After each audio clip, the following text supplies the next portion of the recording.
Então vamos lá, pessoal. Boa noite, né? Mais uma aula de Direito Penal. Hoje o tema é o Estatuto do Desarmamento, né? Lei Federal número 10.826 de 2003. Vamos lá. Algumas considerações iniciais aqui para a gente entrar no tema, né? Essa lei foi sancionada em dezembro de 2003 e ela dispõe sobre registro, posse e comercialização de arma de fogo e munição e também fala sobre o Sistema Nacional de Armas, conhecido como SINARME.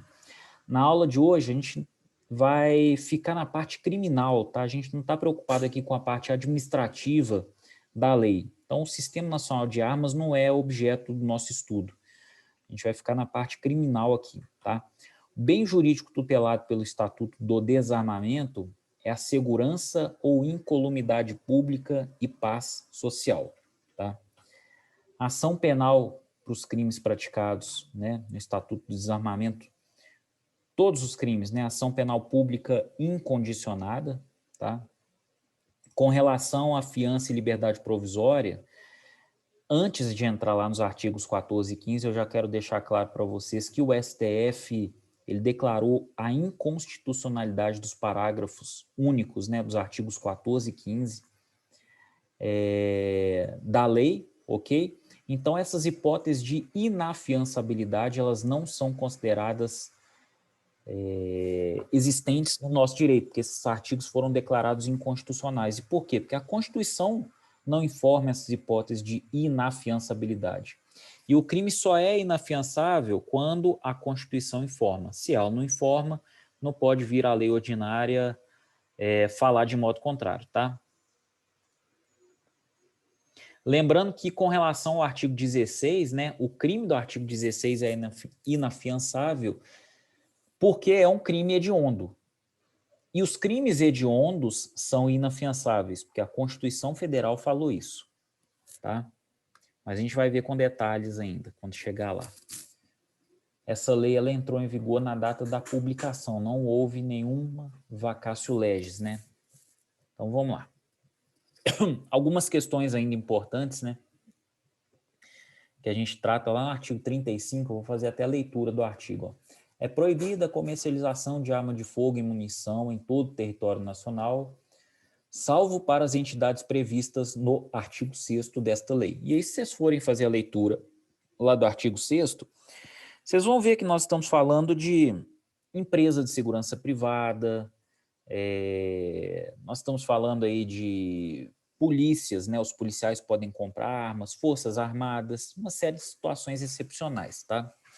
Leitura do artigo 6º, vou deixar com vocês.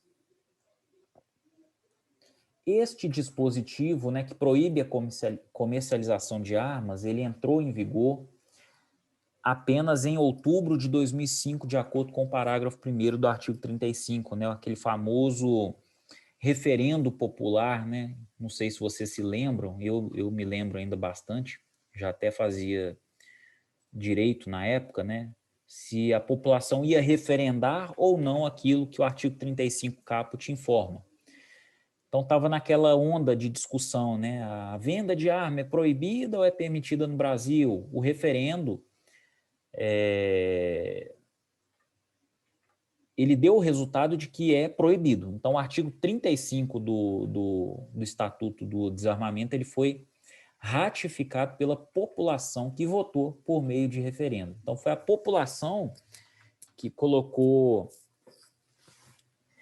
em vigência o artigo 35 da Lei 10.826, tá? E olha lá, parágrafo 2º ele fala o seguinte, ó, em caso de aprovação do referendo popular, o disposto neste artigo entrará em vigor na data de publicação do seu resultado pelo Tribunal Superior Eleitoral.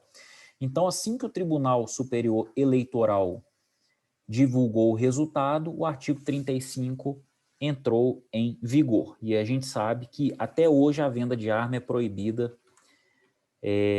no Brasil, mesmo com todos esses decretos aí que foram exarados, né, recentemente pelo presidente Jair Bolsonaro, nós temos a situação de que a comercialização de modo geral de armas no Brasil é proibida devido ao artigo 35 do Estatuto do Desarmamento, tá?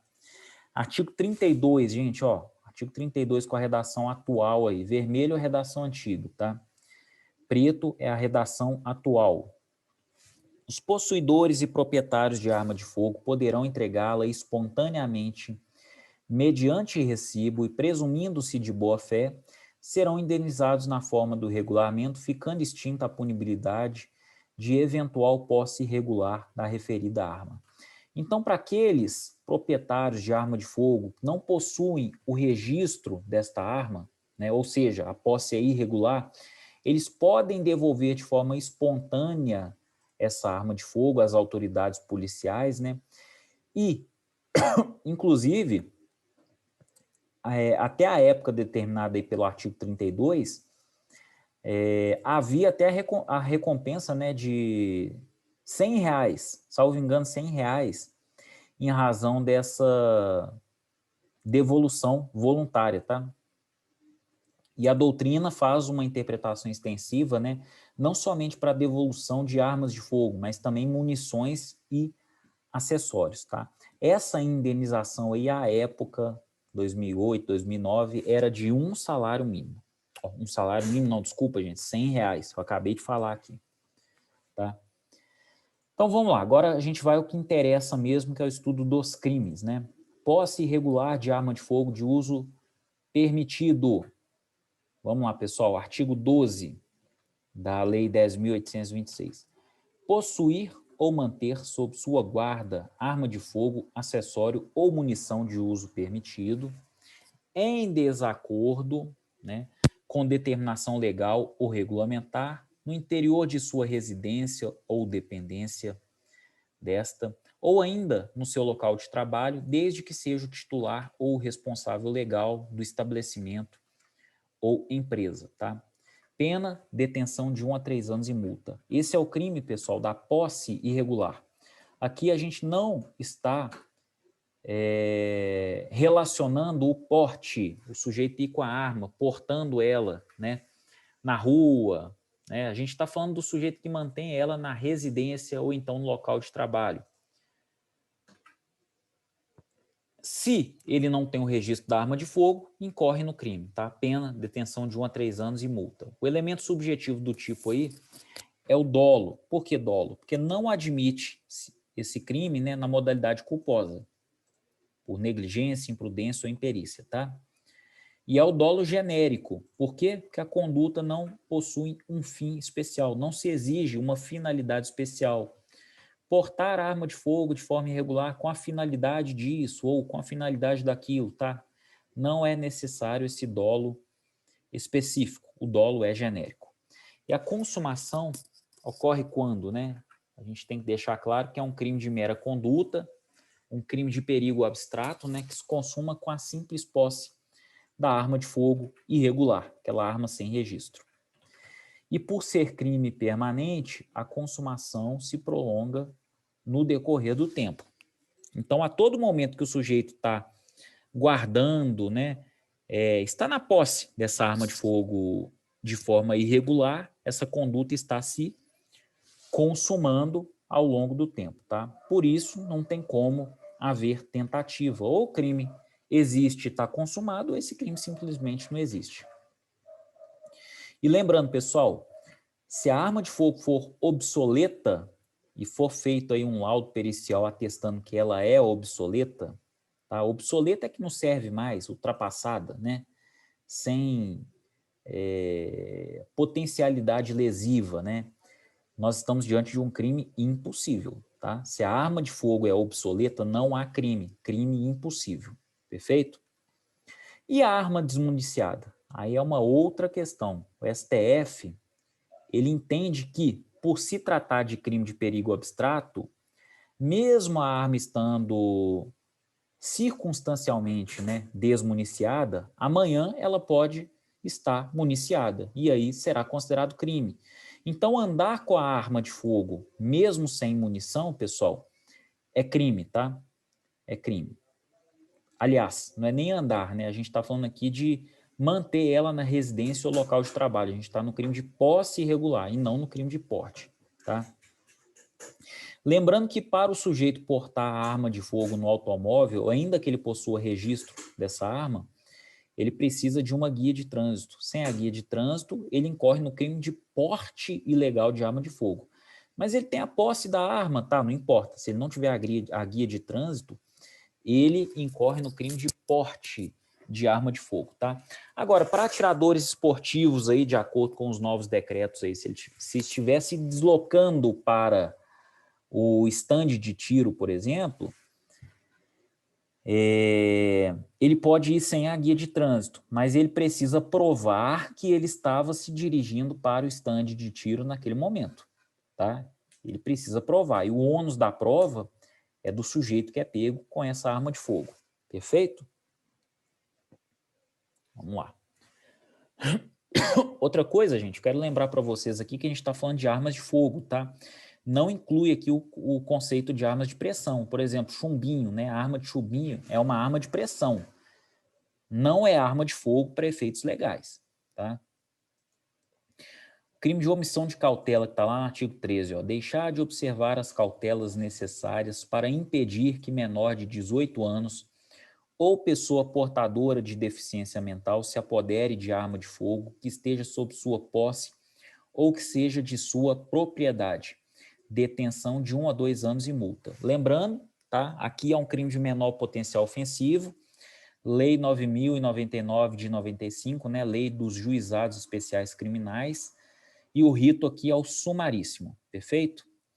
Elemento subjetivo do tipo aqui é culpa. Qual a modalidade de culpa aqui? Negligência, gente. A negligência do proprietário ou do possuidor da arma de fogo, que deixa de observar as cautelas necessárias, né? E essas cautelas que são importantes para impedir que um menor de 18 anos ou pessoa portadora de deficiência mental se apodere dessa arma. Poxa, largou a arma lá de qualquer forma em cima da mesa, em cima da prateleira, em cima da geladeira, seja onde for, e um menor ou um doente mental se apropria dessa arma, nós temos aí o crime de omissão de cautela, que é um crime culposo, hein? Não é um crime doloso. É um crime que exige o quê? Culpa. E, aliás, esse é o único crime culposo da Lei 10.826.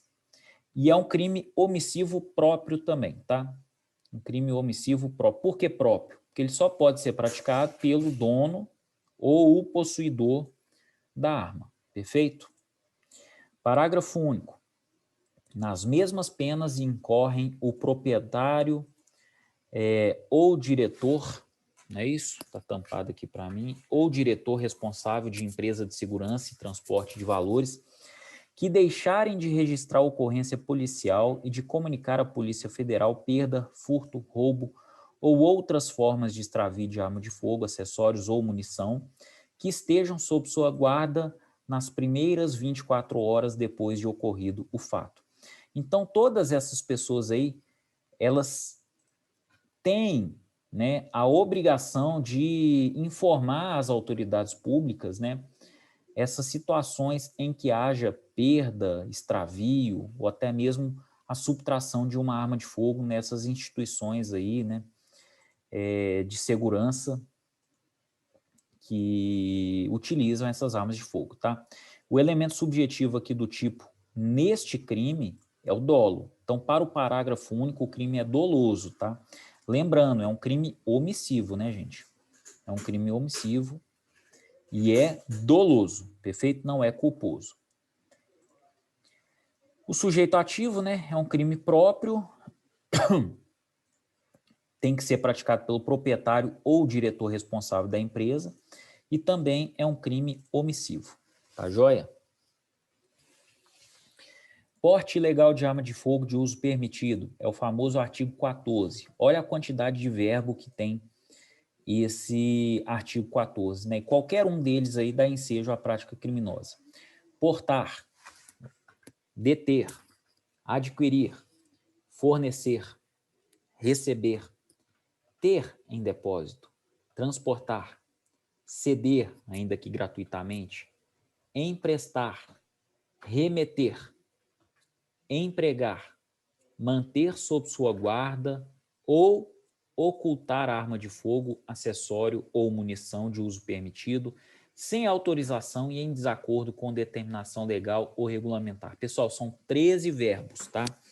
qualquer um desses verbos aí praticados pelo agente, nós teremos o crime de porte ilegal de arma de fogo, de uso permitido, tá? Lembrando que o conceito de arma de fogo de uso permitido hoje é muito maior do que o de 2 anos atrás. Por exemplo, né, os decretos aí que foram exarados no ano 2020, tá? Eles ampliaram bastante o conceito aí de armas de fogo de uso permitido. Armas que até outro dia eram consideradas, né, de uso proibido ou uso restrito, hoje são consideradas armas de fogo de uso permitido. Por exemplo, calibre .40, tá? A pena aqui é de reclusão de 2 a 4 anos e multa, gente. E não quero que você confunda o crime de porte ilegal com a posse ilegal, tá?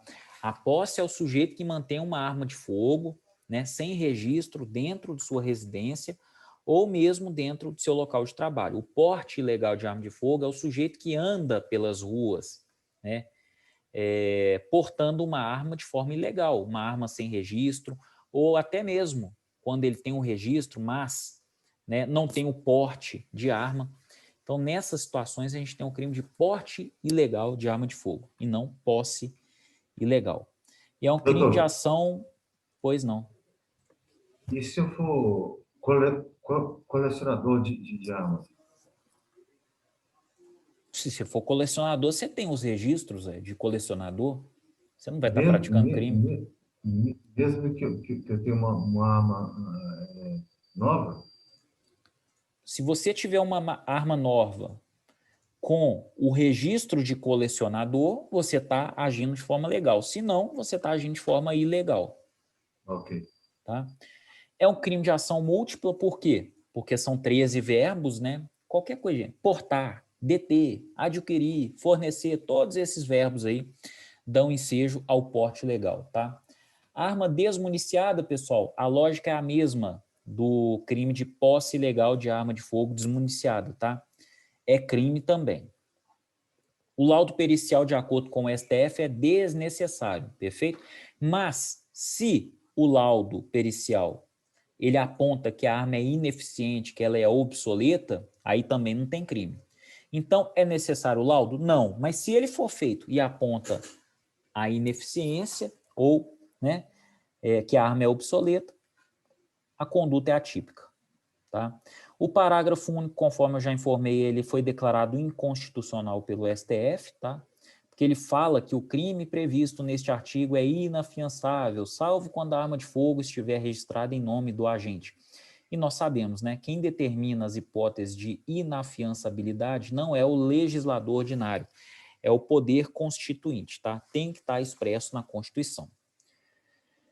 Artigo 15 tem o crime de disparo de arma de fogo, né? Disparar a arma de fogo ou acionar munição em lugar habitado ou em suas adjacências, em via pública ou em direção a ela, desde que essa conduta não tenha como finalidade a prática de um outro crime. Reclusão de 2 a 4 anos e multa. Pessoal, é uma modalidade de crime subsidiário, né? Por quê crime subsidiário? Porque ele só ocorre se não existe uma finalidade para a prática de outro crime. Então, o sujeito atira lá contra o desafeto dele, com a intenção de matar. Nesse caso, pessoal, ele não está incorrendo em crime de disparo de arma de fogo. A intenção dele é matar. O crime é de homicídio. Se ele mata, se ele consuma, homicídio consumado. Se ele não consegue consumar a conduta, crime de homicídio tentado. Mas o crime é de homicídio. Beleza? É outro crime. Então, o crime de disparo de arma de fogo é quando o sujeito realmente dispara com nenhuma intenção, tá? A intenção dele não é praticar outro crime. A finalidade não é a prática de outro crime. Então, o crime é de disparo de arma de fogo. Por isso, a gente fala de uma modalidade subsidiária de crime, tá? É um crime de perigo abstrato também, de mera conduta, e ele é instantâneo, ou ocorre ou não ocorre, né? Ou a gente tem a conduta consumada ou o crime não existe. Não há, então, que se falar em modalidade tentada neste tipo de crime. A consumação ocorre no momento do disparo ou do acionamento da munição, tá? E não admite tentativa, conforme eu já mencionei. E o parágrafo único, assim como parágrafo único do artigo 14, foi declarado inconstitucional pelo STF, porque o legislador ordinário declarou, né, em uma hipótese que não é constitucionalmente previsto, a inafiançabilidade desse crime, tá? Artigo 16, pessoal, posse ou porte ilegal de arma de fogo de uso restrito. Então agora a gente está falando das armas de fogo de uso restrito. Olha lá, artigo 16 também tem vários verbos, né? Possuir, deter, portar, adquirir, fornecer, receber, ter em depósito, transportar, ceder, ainda que gratuitamente, né? Emprestar, remeter, empregar, manter sob sua guarda ou ocultar arma de fogo, acessório ou munição de uso restrito, sem autorização e em desacordo com determinação legal ou regulamentar. Agora são 14 verbos, né? Lembrando, essa redação é nova, tá?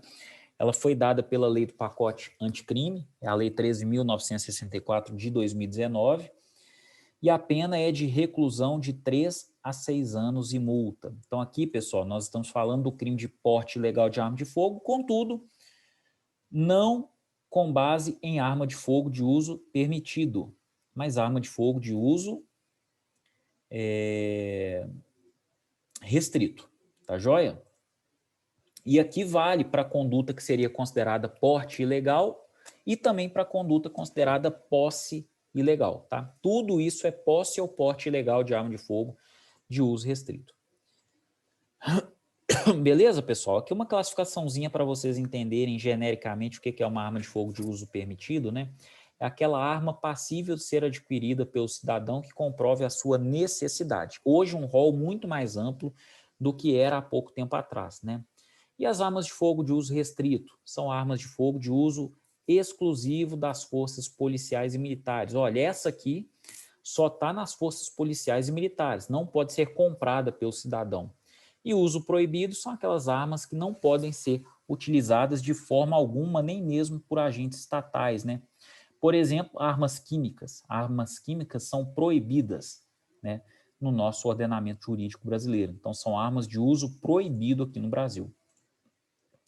E lembrando, né, de acordo com a Lei dos Crimes Hediondos, né, Lei 8.072 de 90, os crimes aqui, ou melhor, o crime, né, contido aqui no artigo 16 da Lei 10.826 é considerado hediondo e aí sim, inafiançável.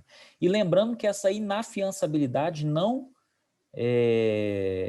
viola a liberdade provisória. Porém, aqui o juiz deve conceder a liberdade provisória sem fiança, e não a liberdade provisória com fiança, porque o crime é inafiançável, tá?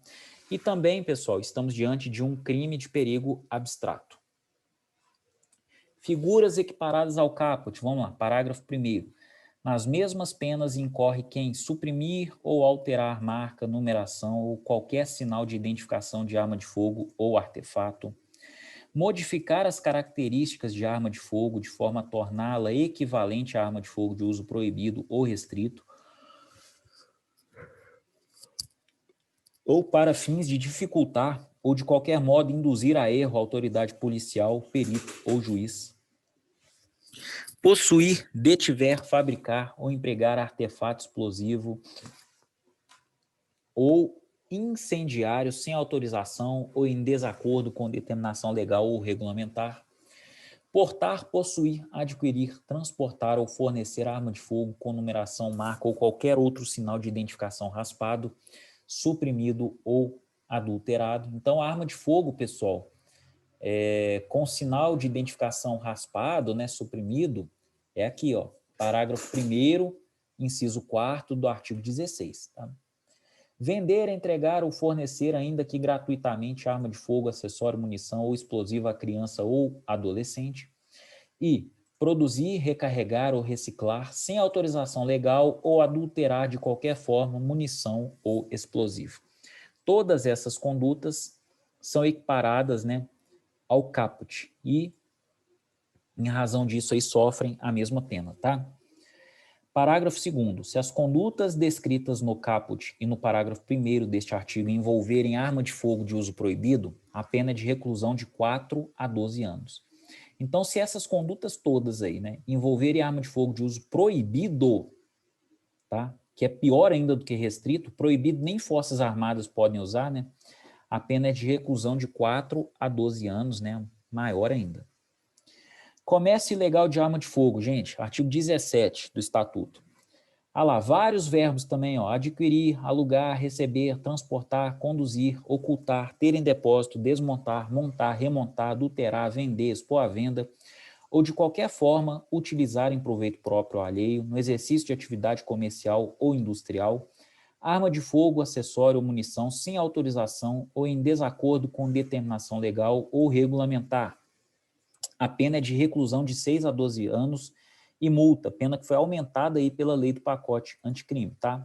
Esse é o crime de comércio ilegal de arma de fogo. O sujeito ativo, né, gente, é um crime próprio.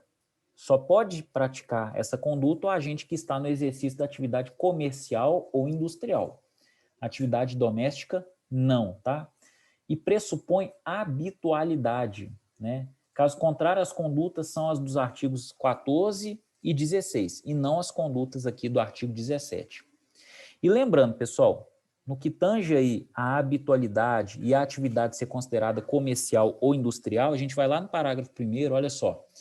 Equipara-se à atividade comercial ou industrial para efeitos deste artigo qualquer forma de prestação de serviços, fabricação ou comércio irregular ou clandestino, inclusive o exercido em residência. Então, olha só, o sujeito tem uma loja, né, uma loja irregular, que ele não paga imposto, não paga nada, ele vai ser beneficiado? Claro que não. O comércio irregular também entra aqui, comércio clandestino, né, aqueles camelôs sem licença, né, para operar, inclusive, né, esse comércio exercido na sua própria residência, tá? E parágrafo 2º, ó, incorre na mesma pena quem vende ou entrega arma de fogo, acessório ou munição sem autorização ou em desacordo com a determinação legal ou regulamentar a agente policial disfarçado quando presentes elementos probatórios razoáveis de conduta criminal pré-existente. Artigo novo também incluído aí pela Lei 3.964. Lembrando, né, gente, aqui nós estamos diante de... Na verdade, estamos diante não, né? Parte da doutrina aí, principalmente alinhada com a Defensoria Pública, alegava que era um flagrante preparado ou um flagrante provocado e, por isso, um flagrante ilegal. No caso do sujeito vender a arma para um policial, por exemplo. Mas é claro que não, pessoal. Por quê? Porque se ele vende de forma irregular, para vender, ele já praticou todas aquelas condutas anteriores. Quem vende, ele tem que transportar, ele tem que ter a posse, tem que manter, tem que levar consigo. Algum dos verbos ele vai estar desrespeitando. Então, automaticamente aí o parágrafo 1º, ele salva, né, esse parágrafo, poderia ter sido considerado, esse parágrafo não, esse flagrante, desculpa, tá, que poderia ter sido considerado ilegal aí por um ou por outro, mas o parágrafo 2º é bem claro aí sobre a não irregularidade desse tipo de flagrante delito, tá? Tráfico internacional de arma de fogo, artigo 18. Agora eu já estou falando do tráfico internacional. Olha lá, artigo 18, vários verbos, olha só, é muito verbo, gente. Ó, importar, exportar, favorecer a entrada ou saída do território nacional, qualquer título de arma de fogo, acessório ou munição, sem autorização da autoridade competente. Reclusão de 8 a 16 anos e multa. Pena grande, hein, pessoal? Pena grande, tá? Olha lá, parágrafo único. Incorre na mesma pena quem vende ou entrega arma de fogo, acessório ou munição em operação de importação sem autorização da autoridade competente a agente policial disfarçado quando presentes elementos probatórios razoáveis de conduta criminal pré-existente, tá? Competência, neste caso, da Justiça Federal. Por quê? É um crime aí que transpôs as fronteiras. Artigo 19. Nos crimes previstos nos artigos 17 e 18, a pena é aumentada da metade se a arma de fogo, acessório ou munição forem de uso proibido ou restrito. Então, se for comércio aí, seja o comércio nacional ou comércio internacional de arma de fogo, né, de uso permitido, ok, É aquela pena já imposta lá nos respectivos artigos. Agora, se essa comercialização de arma, acessório, munição for de armas, né, de fogo de uso proibido ou restrito, aí nós temos a pena o quê? Nós temos uma causa de aumento, né? A pena é aumentada da metade, tá? Então, uma causa de aumento fixa da metade. Gente, pô, nós estamos falando aí de penas que variam de 8 a 16 anos. Vamos lá. Numa pior hipótese aí, o sujeito tomar 16 anos, né? Isso no crime abstrato, né? Na pena abstratamente combinada. O sujeito toma aí 16 anos, mais metade disso, pô, a metade é 8, 16 com 8, 24. Para começar, né, a dosimetria. Vamos lá, artigo 20. Nos crimes previstos nos artigos 14, 15, 16, 17, 18, a pena é aumentada na metade se forem praticados por integrantes dos órgãos e empresas referidas nos artigos 6º, 7º e 8º desta lei. Quem são essas pessoas? Vigilantes, né, de empresas privadas, policiais militares, policiais civis, policiais federais, enfim, as forças de segurança pública e também as forças de segurança armadas, né, do Brasil. Exige-se deles um zelo muito maior, né? São pessoas que já andam armadas habitualmente, então exige-se um zelo maior deles do que a população de modo geral, né? Inciso segundo, o agente for reincidente específico em crimes desta natureza, tá? E por fim, para a gente encerrar, os crimes previstos nos artigos 16, 17 e 18 são insuscetíveis de liberdade provisória. Não, esse artigo foi declarado inconstitucional também pelo STF, pelas mesmas razões já informadas, né, lá nos artigos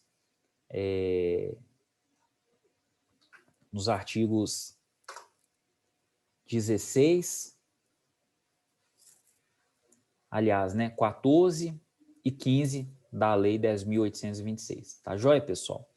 Então, o conteúdo da aula de hoje era esse.